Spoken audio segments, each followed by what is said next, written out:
بسم اللہ الرحمن الرحیم۔ السلام علیکم ناظرین، میں ہوں آپ کا ہوسٹ عبدالمغیث۔ زندہ قومیں آزادی کا جشن پرجوش طریقے سے مناتی ہیں۔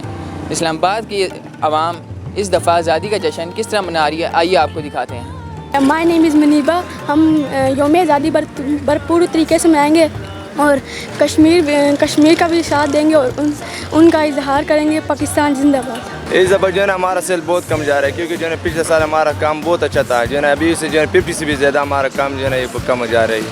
اور پتہ نہیں عواموں کو کیا ہوا، جو ہے نا کورونا تھا، وہ کورونا پہ تو اللہ کا شکر ہے ابھی ختم ہو گیا، پھر بھی جو ہے نا کورونا کی وجہ سے لوگ باہر نہیں آ رہے کہ ڈر رہے۔ بسم اللہ الرحمن الرحیم۔ میرا نام ملنگ جان ہے، میں باجوڑ کے رہنے والا ہوں۔ ادھر ہم 12 سال سے 14 اگست منا رہے ہیں۔ ماشاءاللہ ہم نے ابھی تک کوئی وہ نہیں کیا کہ اس میں یا نقصان ہو جائے یا فائدہ ہو جائے۔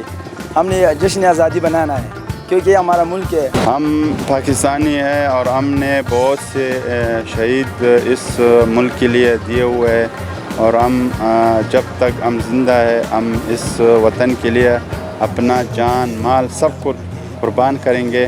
پاکستان زندہ باد۔ السلام علیکم دوستو، آپ لوگ دیکھ رہے ہیں 14 اگست کو اسلام آباد F10 میں بہت جوش و جذبے سے منایا جا رہا ہے۔ شکر الحمدللہ، ہمیں پاکستانی ہونے پر فخر ہے۔ ہم نے اس ملک کے لیے بہت سی قربانیاں دی ہے۔ کشمیر ہماری جان ہے، ہماری جان مال سب کشمیر پہ قربان ہے۔ ہم تب تک لڑیں گے جب تک اس جگر میں سانس ہے، جب ہم لوگ ہیں کشمیر کو ڈرنے کی ضرورت نہیں۔ کشمیر ہمارا تھا، ہمارا ہے اور ہمارا رہے گا۔ پاکستان زندہ باد۔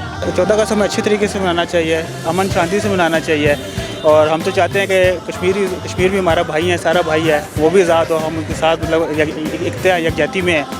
تو 14 اگست ہمارا آزادی کا دن ہے، تو ہمیں جوش و جذبے کے ساتھ منانا چاہیے، اور اس کے ساتھ ساتھ ہمیں اپنے ملک کے ساتھ سنسیریٹی دکھانی پڑے گی، کیونکہ ہم لوگ اپنے ملک کے ساتھ سنسیریٹی نہیں دکھاتے، اپنے ہم حکمران سے ایکسپیکٹ کرتے ہیں کہ وہ جو ہے اس ملک کو ٹھیک کریں، لیکن ایسا نہیں ہے۔ ہمیں ایز اے قوم تربیت کی ضرورت ہے، اور جب تک ہم ایک قوم بن کے اس ملک کی خدمت نہیں کریں گے، سنسیئر نہیں ہوں گے، تب تک ہمارا ملک جو ہے وہ ترقی نہیں کرے گا۔